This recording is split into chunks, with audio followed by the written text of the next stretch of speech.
Wouldn't that be so good? It brings me back from the dead. Today, I'm Gigi. What now? We're talking about Aimee McPherson. Now, she was born on October 9th, 1890 in Canada. Fun fact, I am a second generation born American. My grandparents immigrated from Canada around the same time. Okay, so who the fuck is Aimee? Why are we talking about her? Check it. She was born poor. Same girl. She was married at 17. That could never be me. But her and her new beau, Robert, they traveled to Hong Kong and he fucking died. The audacity of malaria. So she like births their daughter right after, Roberta. And she's all alone. She's a widow. She's a single mother in a foreign land. And she's got a lot of thinking to do, a lot of deciding. What is she gonna do with her life? I mean, she's a little more than a baby herself. But she loves to play the tambourine. Like, I get it. I used to play a tambourine in my belly dance troupe way back in the day when I was like 19, 20 also. Anyway, so she loves to play the trampoline. The trampoline? Holy fuck, I can't talk. She loves to play the tambourine. And she thinks I know what I want to do. I am going to go live the American dream. So she takes her baby and she goes to New York. And she loves New York. And then she meets this guy, this grocer, right? And she is just smitten. So his name is Harold. Oh, is there going to be an HEA or no? No. Are you new here? I don't do HEAs. No, I mean, the bottom line is she wanted her life on stage with her tambourine more than she wanted any dick. So 5 years later, she kicked rocks. She took his kid and her mama to LA, baby. It was a match made in heaven. And her mama, she quickly became her momager. I know what you're thinking. For the tambourine? No, no, no, no, no, no, no, no. She became a Protestant evangelical minister. She she started with the Four Square Church. There's a Four Square in my community. They give out food. Anyway, and she used her stage upbringing and a stage tech in her weekly sermons, including props and music. I mean, the bitch put on a show. She did weekly sermons. She also utilized the radio. And, I mean, she had 3 kids, but she was dramatic and she was compelling and she was a woman, a very modern woman in a very conservative world. And, yeah, I mean, she popped off. Um, I can't even tell you, but she did found one of the country's first mega churches called the Angeles Church. The fuck is wrong with me? Why am I recording? I can't talk. But we go through this every time I make one of these. Her shows were at times described as violent prayer. And she did other community aid works, mutual aid works. She definitely organized food drives and stuff like that. She had been raised poor. She knew what it was to be poor. And she connected with people on that level. She was one of them, only dynamic. And she even boasted about being the first church to own a radio station. And that's actually where most of her fame, particularly nationwide, came from, was from radio. May 18th, 1926, her and her personal assistant, or back then they would have called her secretary, they were chilling on Venice Beach, and she was working on her sermon, and her PA was reading probably the story of, oh, let's be honest. But to hear her tell the story, she was reading the Bible. And then her PA gets a little thirsty, and she's like, oh, I'm going to go get some juice. Hitting the bottle. Anyway, so she goes into the hotel to get, or wherever she goes in, to get a little drinky poo. And when she comes back, she says she sees Aimee in the water. And Amy's like, hey, girl. And she's like, no, not me, girl. I'm keeping my feet on land. You know I don't know how to swim. So she kicks back. And she's like, she reads a chapter, excuse me, she reads a verse or two. And then when she looks up, Amy's gone. And she's like, yo, you good, girl? Are you Aimee? Aimee, where are you? No, but for real, where the fuck was Aimee? Like they searched for her and they couldn't find her. They searched for days and nobody washed up, and no tips, no leads came in. Nothing. It just vanished into the ocean. And her fans, they're shocked. They're saddened. They searched and they gossiped. Where's Aimee? 2 people even drowned searching for her body. Okay, and like her momager at this time is kind of like MIA. Who knows where the fuck she was? But then all of a sudden she pops up like a pimple on prom. And she says, she just declares it and demands a death certificate. Aimee's dead. What? But there's no body, there's no clues, there's only investigations and people chit-chatting and talking and gossiping. But what do you mean? What do you mean? Aimee's dead. And so, mouths start moving. People start chattering. And they're saying, like, I bet it was the mother. She's not acting the way a grieving mother would. She's not worried. She's not crying. She's very stoic. She's demanding for a death certificate. I bet it's because she wants all the money that Aimee's been making through her radio and church services. Remember, they're evangelicals. They're the mega church. They're rolling in the dough. And then, wait till you hear this, okay? So they don't like the way Aimee's mom is acting. She's not acting the way they would act. She's not acting the way they want her to react to the situation. And they all point and they accuse. And at this point, we're really only a couple days into Aimee's disappearance. Literally, nobody knows shit. So why is she saying this? Why is she doing this? Is this a PR stunt? Is it? I bet it's a PR. People are saying. So Aimee's like 40K plus fans, they were calling her a murderer and a liar and, like I said, a PR stunt. But one question remained. It remained on the tips of the entire city of LA. All of their tongues all had the same question. Where the fuck is Aimee? And then a ransom note shows up. Yeah, a fucking ransom note. Demanding $500,000. Just to put it that in perspective, that's like $9.3 million today. Yes.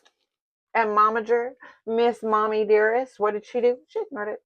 Yeah, she ignored it. She denied it. But the coppers, they were like, hey, I don't think so. So there's this blind lawyer guy by the name of McKinley. And he says, hey, cops, the kidnappers, they came to me. Check it. And then the moms are like, oh, okay. Then give me proof of life. Give me proof of life, because I don't believe this shit, not for a second. And she demands that McKinley make the kidnappers ask her a question that only Aimee would know the answer to. He's like, bet. So they asked, who was Wallace? Well, Wallace was Aimee's dead little brother, right? Because infant mortality was like crazy high back then. And so McKinley comes back. Like, Aimee's been missing for like 2 weeks at this point. And he comes back with a letter and a lock of Aimee's hair. Mom clutches her pearls. My sweet baby angel's alive. It's a miracle. Shit, now I don't have control of the money. No, that didn't happen. She showed no emotion. None. Complete indifference. And the cops found that sus AF. She's just like, okay. So they waited out. The cops, they waited out. Now, June 23rd, this has been 6 weeks since the day she's been missing. On June 23rd, Aimee strolls back into the spotlight, looking pristine, just like, hey, bitches, I'm back. Did you miss me? Well, actually, she strolled into a town in Mexico. Was it PR? Where the fuck is he? She's walking in to a town in Mexico. Pristine. No tan. No sweat. Didn't even ask for a drink of water. So Aimee says, this is her story. She says, I was swimming and I saw Emma go inside. And so she went and she prayed with a couple over their sick baby. And then everything went back. Silence. And when she awoke, she was in an unknown location and she was scared and alone. And it was silent. And she looks around and she's like, I'm in a shack. I'm in a shack with a wooden floor. And then one day, her three brutal kidnappers, they disappeared. They weren't there. So she was able to scooch across the wooden floor and cut through her bonds with a rusted tin can.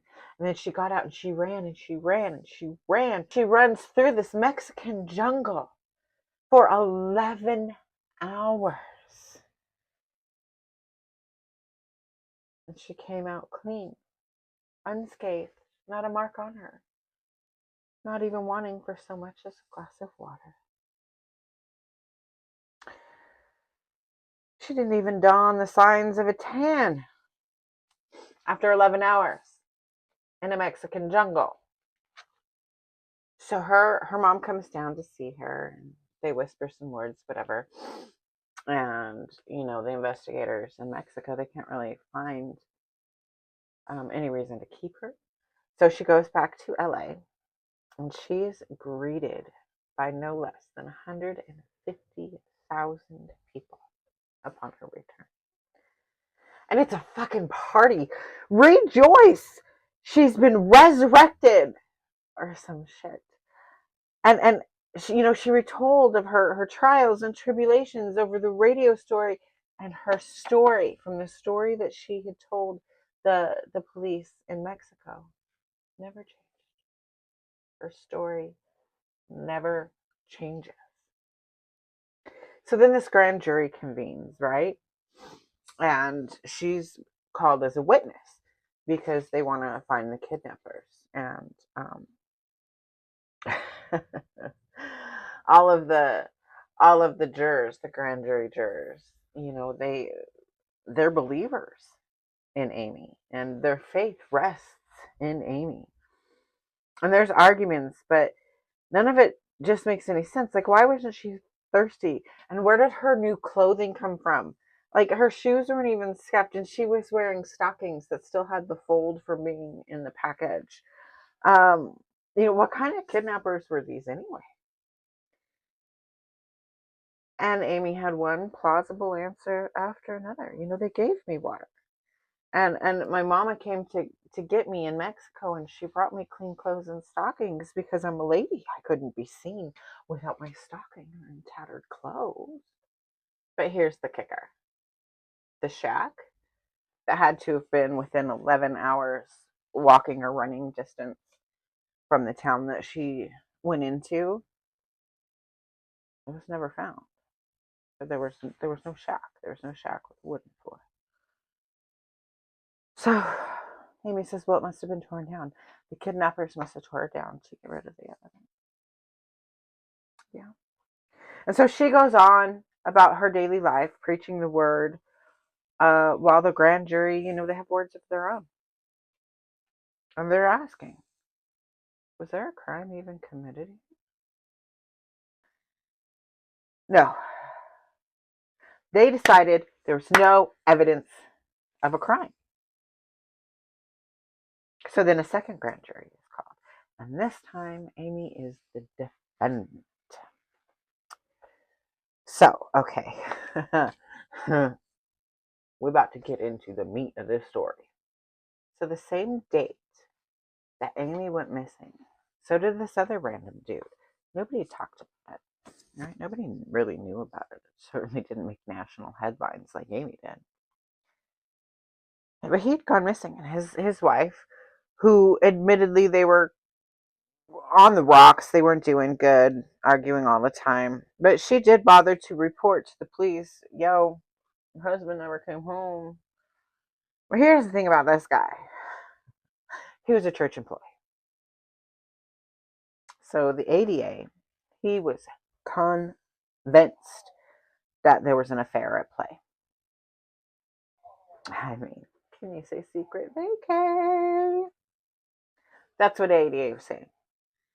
And so he finds this registry, and a couple had registered at a hotel in Carmel under this guy's name or whatever, right? But he says, yeah, I was shacking up with my mistress in Carmel, but it wasn't Aimee. No, it wasn't Aimee. And just by the way, if she had been hitting it with this guy, it would have been a crime because he was married and adultery was against the law back then. Not to mention her reputation as a godly woman and all that, Like it would have seriously effed her up if it had come out that she was hitting it with some married dude down in Carmel and didn't bother to tell anybody that she was taken off. Right. So she comes out and basically calls it a witch hunt. And then she calls out all the investigative cops for drinking and selling alcohol and dealing with the mobs. Because remember, this is during the time of Prohibition. And then, God, and then this woman that could be Aimee's body double, she just comes out of the woodwork and says, it was me. It was me. I was the lady in the love shack. But then there's a grocery list, right? There's this grocery list that someone had written to have delivered to her hotel room, to the Love Shack in Carmel. And the handwriting matched Aimee's. Sure did. So yeah, Miss Aimee, explain that. Explain why your handwriting matches. Well, she doesn't need to. She doesn't need to because one of the grand jurors took the list and flushed it down the toilet. Okay, all of that shit she was talking about, the investigating police being like, all into the contraband and shit. Yeah, that all turned out to be true and they went down. And then this story just gets better and better. It turns out that the Miss Body Double, who claimed it was her, shacking up with Mr. Man in Carmel, well, she had been previously committed to a mental institution, an insane asylum. But then again, you know what? To her defense, weren't all women at some point in time or another committed back then? But she was also, and this is the important part, she was also arrested for forging a check or passing a forged check during the time that she should have been in Carmel. And the dude that found her and brought her to light and said, "No, this is the woman. This is the woman that Mr. Manzi was shacking up with." He decided to take the permanent way out of life. And McKinley, remember him, our blind lawyer friend? He he suffered a tragic car accident, and him and I think 2 or 3 others didn't make it. So, given all this, even though there's like evidence being tampered with and witnesses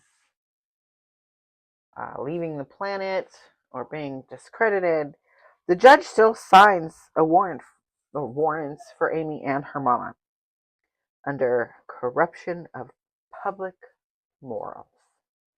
And still she's preaching morality on the radio like nothing's happening. And the evidence just continues to disappear, and witnesses continue to get caught in lies or disappear, and the investigators are dropping like flies for one reason or another. And then a trunk of undies is found. The scandal.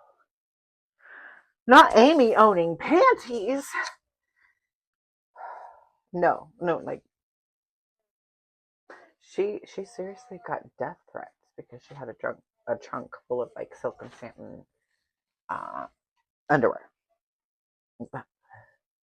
Fucking 20s, am I right? So the case is a mess, right?